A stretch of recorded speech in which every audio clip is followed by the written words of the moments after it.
deep. Hard to believe. But before we get started this morning, or still morning, I want to recognize Uncle Alb. Uncle Alb is the only living aunt or uncle. In other words, a generation from myself and Kat and Nell and Betty and Scooter and Linda. They're all gone on. But Uncle Aubrey's still with us, and he is 89. So if you haven't met Uncle Aubrey, this is him right here. He's the oldest one here, so you won't have any problem identifying him. So let's give him a big hand.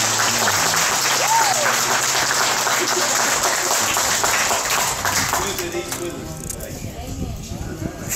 So, Mom and Daddy just dearly love these get-togethers and these reunions. I remember going to their house and we had the fish spread and they was sliced tomatoes just piled up. Mama would peel them. And girls nowadays don't like to peel tomatoes, but the older ones do, and they were so good. But it's just good to see all of you.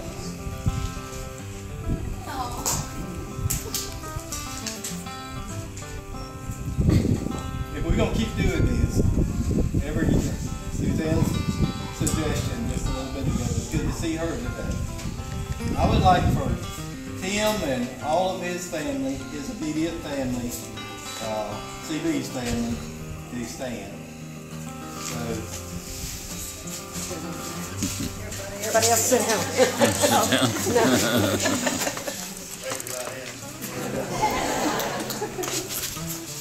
We all grew up calling CB Junior, and that's still what I call it.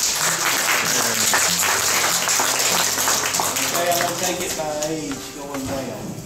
Betty, all of Betty's family stand up. I see Newton waving. Newton's been a really big help this morning. And I really appreciate it and love it. Okay, next is Nell. Nell and all her family.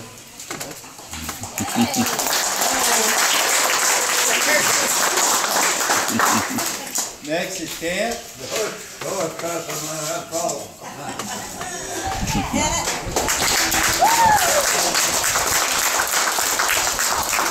I'm surprised y'all didn't locate Kat faster because she's so tall. I've had people say about myself that he sure has got fat, but I never have heard him say he sure is tall. I don't think I've ever experienced that. I doubt it. Okay, next is Jerry and his family.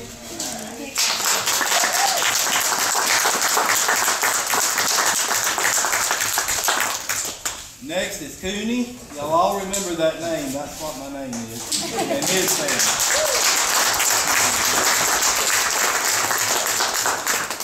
And then our youngest brother, Ducky, and his family. Luke's here with us. Where's Luke? And Jennifer. So it's just good to see everybody. Cooter, do y'all, how about you and Lee and your family? We'll get on the mama side. There's only three of us, me and him and our little girl. We don't all get up at the playground. She's 6 years old and we have custody of her. And you might tell me she keeps us young, but I really think she's weird.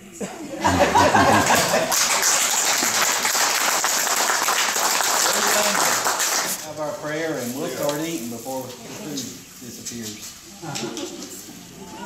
Oh, did I not get Betty Jean's family? You did. I said, did Betty Jean stand up? Yeah, she's right here. Okay, we did it.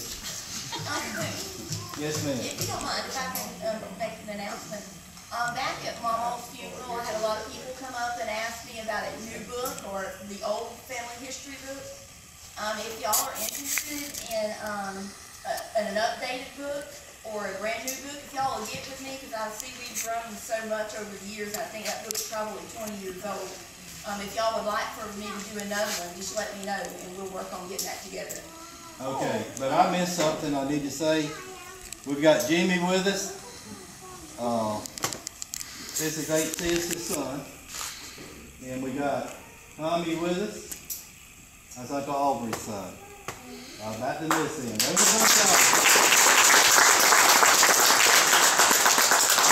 how old Jenny was this morning, but I'm not going to tell you. He also told me what size pants he wore. He's not too old, because I sure don't remember playing with him like I did his older brother.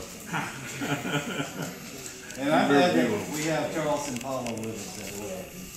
Okay, time for the prayer.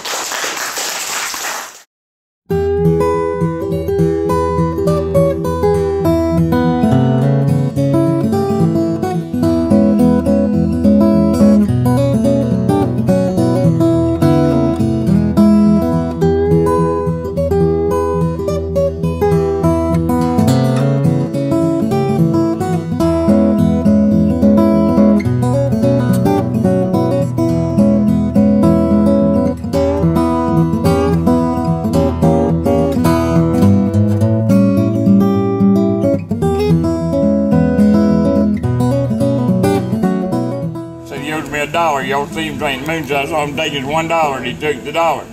But the man had him arrested for armed robbery and for selling illegal whiskey.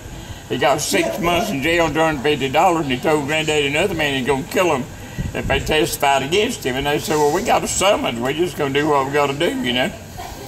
So he went to court and he got sentenced and he got out, he come back and killed Granddaddy and went to the other man's house to kill him, but he's gone. And the law got after him and run to Bo George and hid in the corn crib at his sister's house there at Mousy Baker's place at Bo George. John Scott was the sheriff of Bay County. He didn't carry a gun. He went out there and said, Dan, you know me, you know I don't carry a gun, so they got a warrant here, so they might even let you read it. And he held it out. And the guy opened the door and reached out to get the warrant. Scott grabbed him by the wrist and snatched him into the door and knocked him out, and they arrested him and he got a lecture chair. That's the way I've been told the story. But it was over. He made his pay for that moonshine. They got him for armed robbery. And what was the guy's name? Dan Ormond. Ormond. That electrocuted. And he was from Germany, wasn't he? I don't know, but he owned a store right close to where they live there at Kinesville. Interesting stories. Yeah. That would be documented. There would be court papers, and there might be newspaper articles about it. Yeah, I got a newspaper article. Yeah, I heard. I think I've read that. When people, relatives would come to Daddy Mama's, and when my legs wouldn't even touch the ground, so I was 6, 7. I remember Mama telling that about the time her daddy was killed, there was a old violin hanging on the wall, and it went bing. Whoa. Scared me good. I pulled my little legs up. Oh. My daddy was 13 when Granddaddy was killed. Yeah. He had quit school, didn't go to 6th grade. He quit school and went to work. They had that farm and they was truck. Nelson, she didn't know if they was truck farming. My Granddaddy was a truck farmer. He had that farm and he grew produce and he had 4 504 trucks. And they hauled that produce to Panama and sold it. I brought back salt mullet up here and sold it.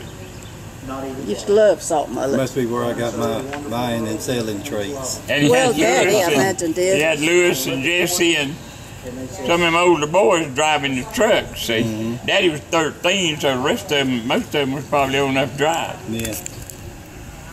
And he was wondering if that's how your daddy got into the truck farming business. Could have been. Probably, you know, knew that you could at least make a living doing that, because it was hard making a living. Yeah, it was. Back when, Matter of fact, you know, long time ago. I don't know, but when him and Aunt Mandy got married, Granddaddy might have had him driving one of them trucks. He or could have something, you know. Could have. I don't Daddy know. wasn't but 19. I don't But I think knew he they got was in. I knew he was in the truck farming business. Daddy told me that, and he was 13 when his daddy got killed, and he had to quit school and go to work on that farm. We had pictures in our minds what he looked like, and he didn't look nothing like. That's what Daddy tells about his daddy, Grandpa Sapp. I think Daddy was in the 3rd grade, and apparently Granddaddy Sapp was kind of on the lazy side, and that Daddy said he would wear Pa. That was my Now, what Granddaddy? What was his name? John W. Wesley. John Wesley. Okay, yes.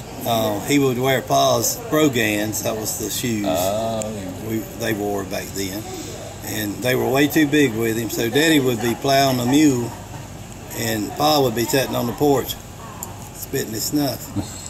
And, Telling Daddy what to do. Yeah, telling Daddy what to do. Let him quit school, or made him quit 3rd school. grade, you know, Daddy learned, I mean, he might have learned to read and write a little bit. He was smart. He taught himself to read, and he was really sharp with math. I mean, Daddy was like a calculator, just like that. You know, simple arithmetic, buying and selling 20 hampers of peas. Right, yeah. Well, 10 them 20. I need to use a little more complicated example than that. But 10 times 17.19. Do it all in your head, you know, back then. Even Daddy was really sharp with figures, and Daddy knew how to make money. He knew how to hold on to it. He did. Yeah, he did. He made a lot of money in his life, didn't he? Yeah, well, not a huge amount, but, you know, For the time. way more than his For generation. the times and conditions, he made more than anybody else around. Yeah, it was just hard to To get raise any of 8 it from him. kids. Yeah. Mama used to keep $4 or $5 bills up under her mattress. And if I needed money, Daddy, can I get $2? I ain't got no money. And Mama slip in there and get me $2 out. Give it to me.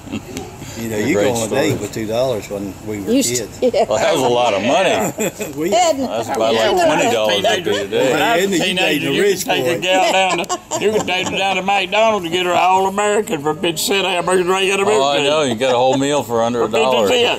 You know, the only McDonald's I knew about when we were teenagers was the one in Panama City. Here's 70. I remember when he put that thing in, I was a teenager, and you go and get a hamburger, French fries, and a milkshake for 50 cents. And it was all outside. You didn't have any seating inside. You just walked up to the window outside and I ordered could move somebody's grass and get enough to go on a date. Have $2 or $3 in your pocket, and Pick up drink your date bottles. say, "You got enough money?" I'm loaded. Yeah. I'm loaded. Yeah. I got $3, man. What you talking about? Fill a tank with pocket change, you know.